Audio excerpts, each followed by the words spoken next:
Well, hello everyone, and thank you for joining me. I'm Jill Bloom, group publisher of Roofing Contractor, and welcome to our Best of Success podcast show. It's always an honor to have with me my good friend Trent Cotney, partner with Adams and Reese. Trent, good to see you. Jill, it's great to see you. So, Trent, there's some big things happening right now with immigration. It sounds like we just had ICE just had some changes, but first, let's start there. What's the update? What does everybody need to know? Yeah, so recently in the news, they announced some shakeup with some of the area offices. They are replacing some of the senior staff there with Border Patrol officers, and part of this is to enhance or continue the deportation operations of everyone, not just criminals, but they're trying to expand that internally. I don't think they're happy with some of the numbers that have already been achieved, even though roughly 500,000 have been deported. So you can anticipate further enforcement, and I think that's part of some of these changes that we're seeing.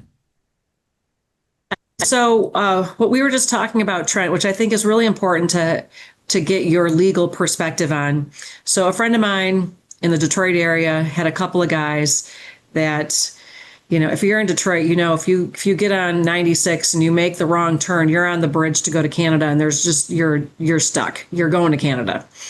They had overstayed their visa and they got arrested. And then the owner of the company went to go pick up the truck, who is an American citizen. And they didn't believe him that he was an American citizen, even though he had all the paperwork. And they put him in a holding cell for a couple of hours, which is, not always so fun. And a waste of time, especially since he's an American citizen. So my question for you, Trent, if anybody else has something like that happen and you truly are an American citizen, but you happen to be Latino and they don't believe you, which seems just crazy, but what do you do? What are you supposed to say? How can you stick up for yourself in a way that doesn't irritate that ICE agent even more? Because it sure sounded like he was stuck. Yeah, and unfortunately, I have heard of a lot of this happening. It is a difficult position to be in. So there's a variety of things that you want to do if you happen to be rounded up and you are here legally, right? For example, the first thing that you would say is, I'm a U.S. citizen. I want to speak to a lawyer, right? Provide a valid form of ID, whether it's passport or driver's license or some other government issued ID. Here's the key thing. Don't sign anything, particularly a voluntary departure form or any kind of waiver until you've spoken to counsel. The key thing is demand and ask for the ability to speak to counsel and family. That attorney can file what's known as a form. I think it's I-246, which is a stay of removal. And basically it asks for immediate removal of, the detention or deportation action that's being promulgated against that individual. That attorney can also contact local ICE field office director and demand release and correction of records. Keep in mind that if you are wrongfully detained, there may be some legal remedies for you, right? You may have claims under the Fourth Amendment, unlawful seizure, Fifth Amendment due process. There may also be, a Federal Torts Claims Act, the FTCA for wrongful detention. So there are some potential avenues there that a civil lawyer may want to look into. But the key thing is remain calm, remain professional, ask for a lawyer, get a lawyer, and make sure you always have valid ID on you that can prove that you are here legally. Yeah, because I think that it took him, for a loop because he did have the ID.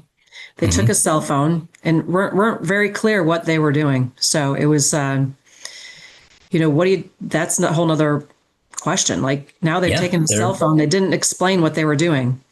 How do you backtrack?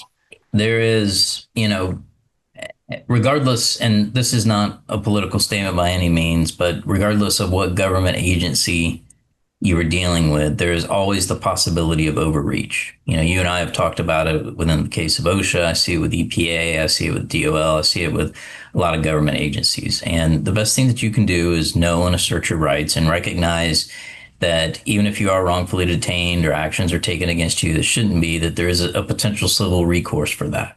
Okay.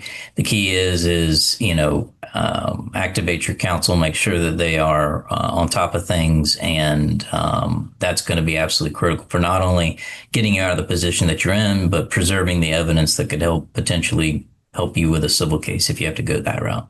Awesome. Sounds great. Well, what else is making your phone ring right now, Trent? What else should Yeah, we? so sticking on the immigration topic, Jill, this has been, it's nonstop, and it's obviously biggest issue impacting construction right now. Mhm. We've had a variety of different things pop up. We've talked about ICE raids and I-9 compliance on previous podcasts, but some of the things that we're seeing is more and more prime contractors being held liable for their subcontractors, violations. And typically, if you're an employer, you don't have to maintain I-9s on 1099, right? You're not supposed to do that, and you can't even ask a sub for I-9s, because if you do, you could be facing a discrimination claim. But what we're seeing coordinated efforts between DHS, the Department of Labor, Social Security Administration, and as they engage in these investigations, whether it's an I-9 audit or any other type of audit or raid, they may start looking at your 1099 relationships and say, hey, if you have a sub that only works for you, doesn't work for anybody else, where's your gear? You're just misclassifying them, and you could potentially be liable for failure to maintain I-9s on them if it's determined that they should be your employees. Not to mention that you may have payroll tax violations and other things. So we've seen this. And one of the things I want to, impart to our listeners is, we all want to comply with the law. That's never the issue, but recognize that you've got to assert your rights, even if it's a sub that's getting rounded up, or, even if it's a crew member that maybe lied to you, whatever it is, you have exposure, right? You've had exposure as an employer, both through potential fines and potential criminal allegations, right? If you knowingly employ someone that is illegal, you could be, facing a criminal type complaint. So it's very important that you know and assert your rights, and that you stay on top of these investigations. Don't be hands off. Always engage counsel, because that's going to be critical. Great advice, Trent. Mm-hmm. Well, thank you so much. If anybody has any questions, how do they find you? Sure. They can always email me, trent.cotney@arlaw.com, or anywhere social at Trent Cotney.